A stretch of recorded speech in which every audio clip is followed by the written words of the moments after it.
안녕하세요. 부천으뜸한의원 박지영 대표원장입니다. 요새 많은 분들이 스트레스로 잠을 못 이루고 계시죠.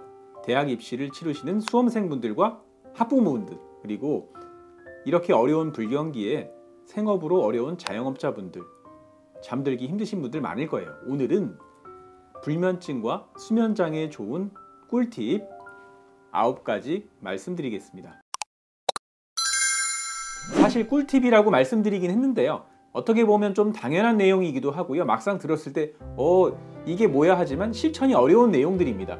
오늘 내용은 잘 새기면서 일주일, 2주일, 한 달, 2달 실천하시다 보면은 어느새인가 나도 모르게 내가 불면증이 있었나 할 정도로 잠을 잘 이루실 수 있을 거예요. 우선은 잠을 잘 들 수 있는 환경적인 요인과 본인이 지킬 수 있는 생활 습관을 나눠서 말씀드리겠습니다.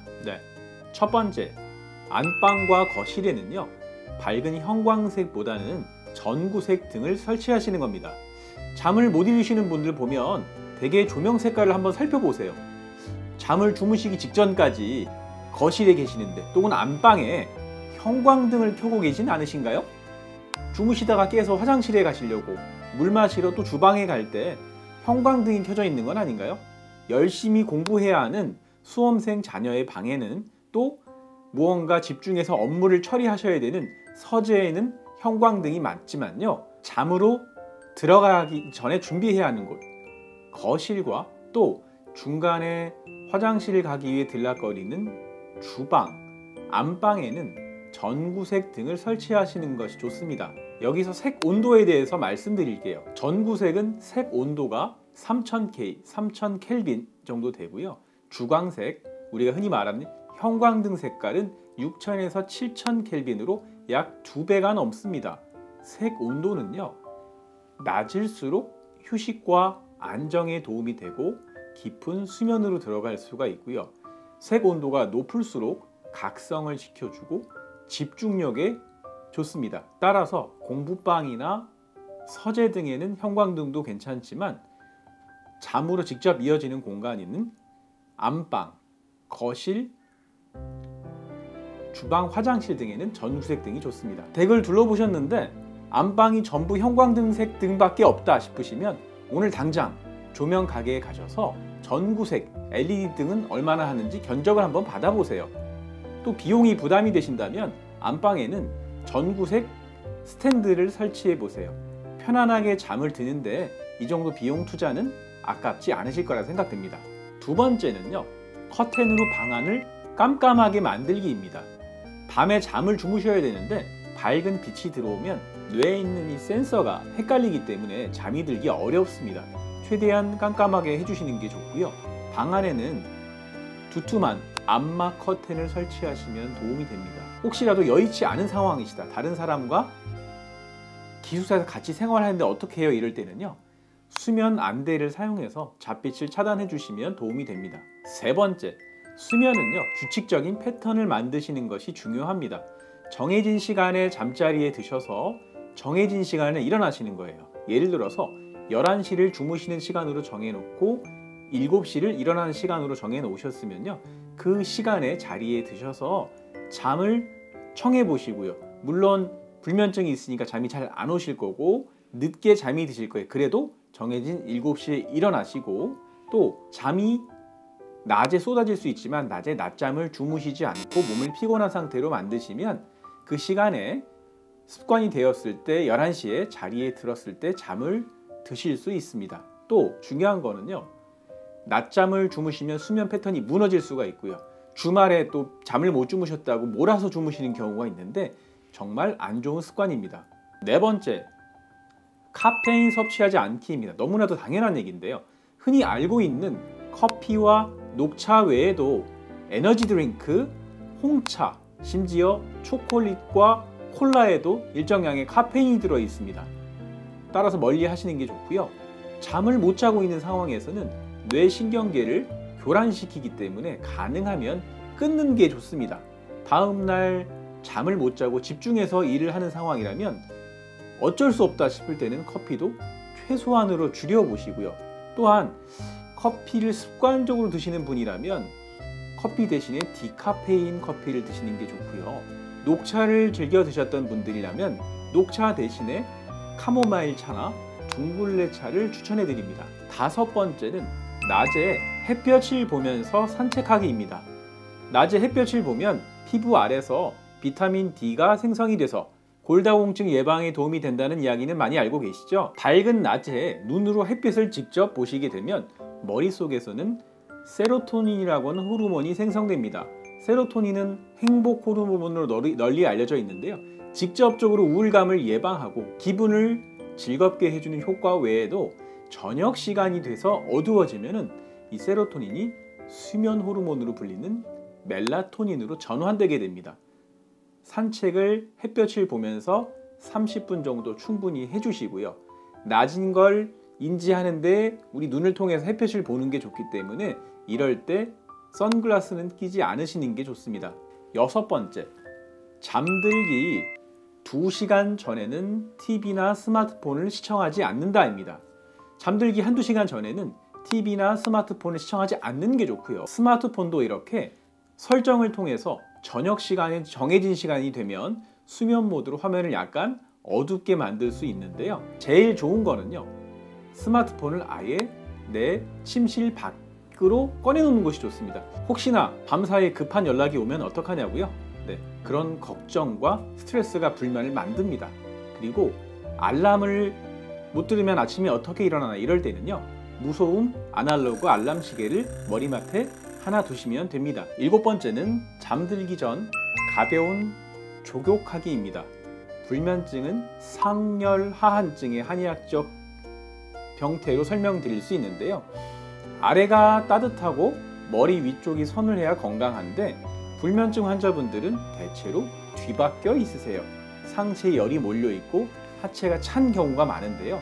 이럴 때 따뜻한 족욕을 하시는 게 도움이 됩니다. 주무시기 2시간 전에 약 38에서 39도 정도 되는 따뜻한 물에 족욕을 20-30분 정도 해주시면 도움이 되는데요.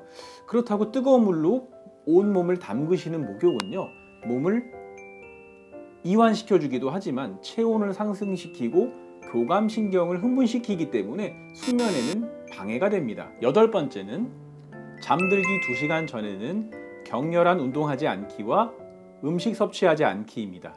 격렬한 운동은 교감신경을 흥분시켜서 흥분이 미처 가라앉지 않은 상태에서는 잠으로 들기가 어렵고요.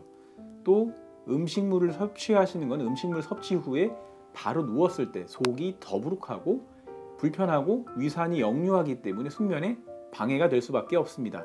아홉 번째, 잠들기 전에는 술 마시지 않는다입니다. 불면증으로 오시는 많은 환자분들 보면요, 의외로 남녀를 불문하고 매일 술 드시는 분들이 계세요. 저는 매일 막걸리 한 병을 마셔야 잠이 와요. 소주를 반 병은 마셔야 잠을 잘 수 있어요. 이런 분들이 많은데요. 술은 잠이 들게는 할 수 있지만 깊은 잠으로 빠져들게 하고 잠을 유지하는 데는 독이 됩니다. 우리 몸에는 자연적으로 몸에 들어온 알코올을 분해하기 위해 수분이 필요하게 되고 또 이는 잠이 깨는 원인이 돼요. 과음하신 날 목이 타는 듯 목이 말라서 잠을 깨는 경험 있으시지 않으신가요? 수면제는 의존이 될까봐 무서워서 막상 못 드시면서 술은 이렇게 매일 드시는 분들이 많은데 절대로 안 됩니다.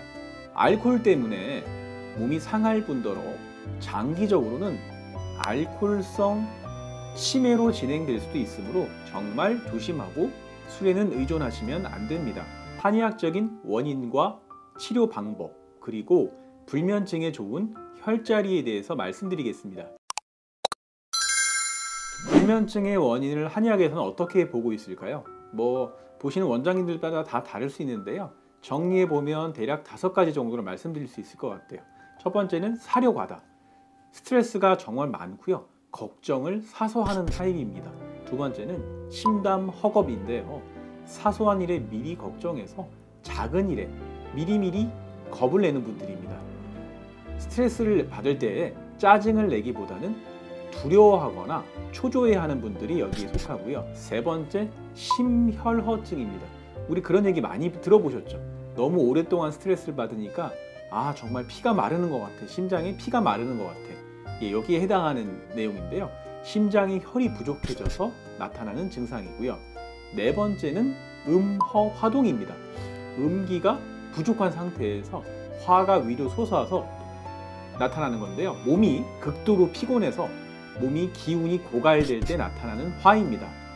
다섯 번째는 간기울결인데요.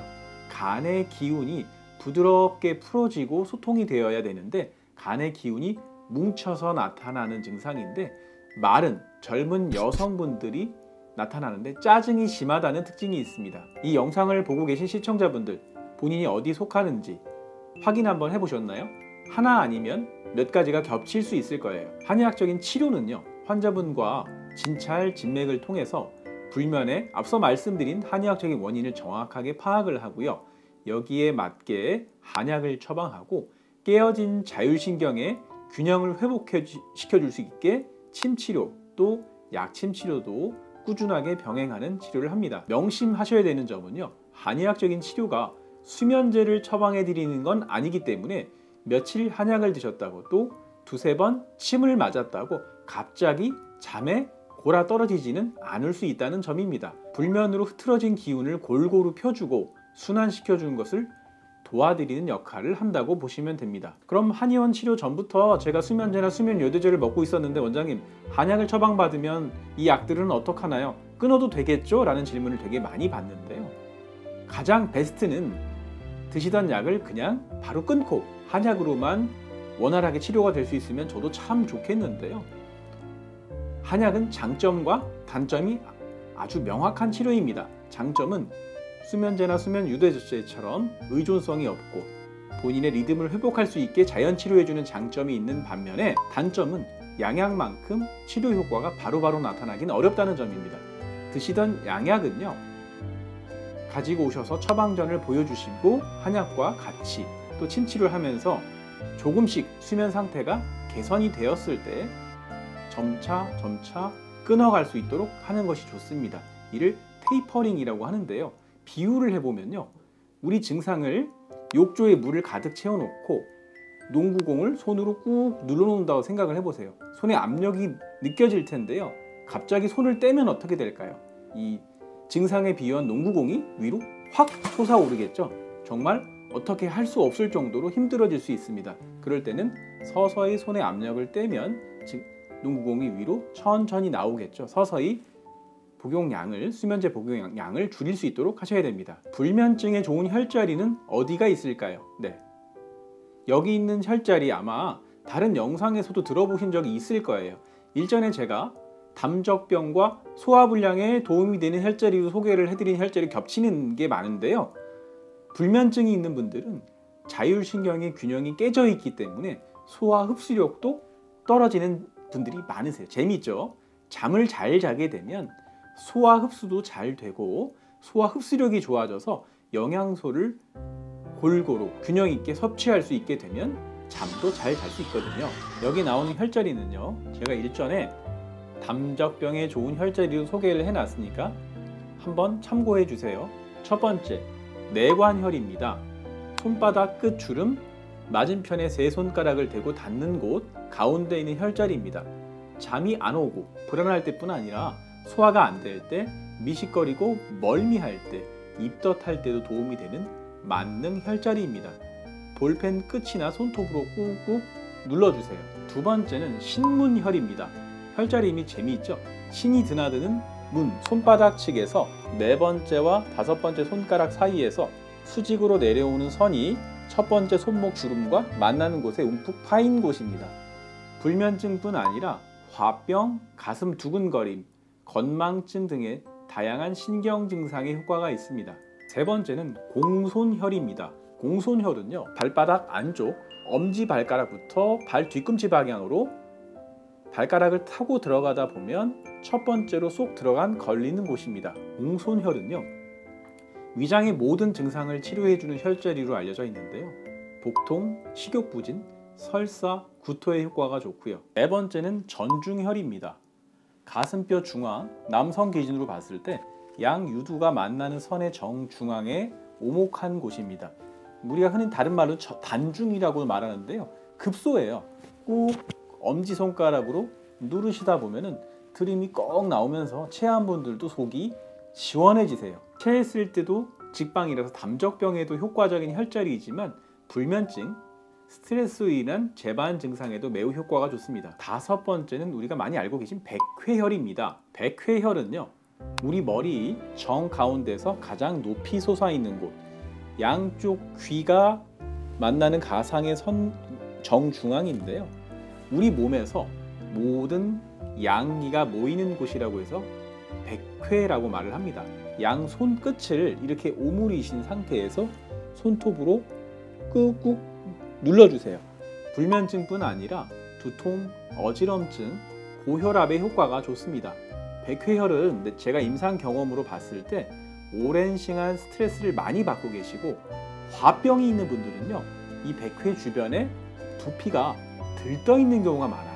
침을 놓다 보면은 다른 분들보다 침이 깊이 들어가고 침을 맞았을 때 시원하다는 말씀을 많이 하세요. 스트레스로 인한 불면증에 효과적인 뒷머리 지압법에 대해서 말씀드릴게요. 우리 목 후면에 보면 두개골 뒤쪽을 목뼈와 바로 연결시켜주는 좌우 8개, 4쌍의 근육을 모아서 후두하근이라고 이야기하는데요. 이 후두하근 주변으로 많은 감각신경과 혈관이 지나가게 돼서요, 여기는 바로 긴장에 반응을 해서 굳어지면서 두통이나 어지럼증, 불면증을 만들어낼 수 있는 곳입니다. 베개를 베지 않고 누우신 상태에서요, 마사지를 받으시는 분은 머리가 살짝 바깥으로 나오게 누우신 다음에 마사지를 해주시는 분은 손끝을 이렇게 오므려 모은 상태에서 이 머리 뒤쪽에 쏙 들어간 부분에 받쳐준 상태에서 머리 무게로 눌러주시면 됩니다. 마사지를 받는 분은 힘을 빼고 누워 계시면 돼요. 힘을 빼세요. 네. 이 상태에서 약 1분 이상 하실 수 있으면 5분에서 10분까지도 또 괜찮습니다. 하다 보면 빠른 분들은 그 상태에서 잠이 들어서 코를 고는 분도 계세요. 혼자 사는데 그럼 해줄 분이 없는데 저는 어떡하나요? 네. 폼롤러가 있으시면요, 얇은 폼롤러를 목 뒤에다 대고 누워 계시면 됩니다. 오늘은 불면증에 대한 생활 꿀팁 9가지, 그리고 한의학적인 원인과 치료 방법, 도움이 되는 혈자리, 스트레칭까지 말씀드렸습니다. 오늘 영상이 도움이 되셨다면 구독과 좋아요, 알람 설정까지 부탁드리겠습니다. 오늘도 긴 영상 시청해 주셔서 대단히 감사합니다.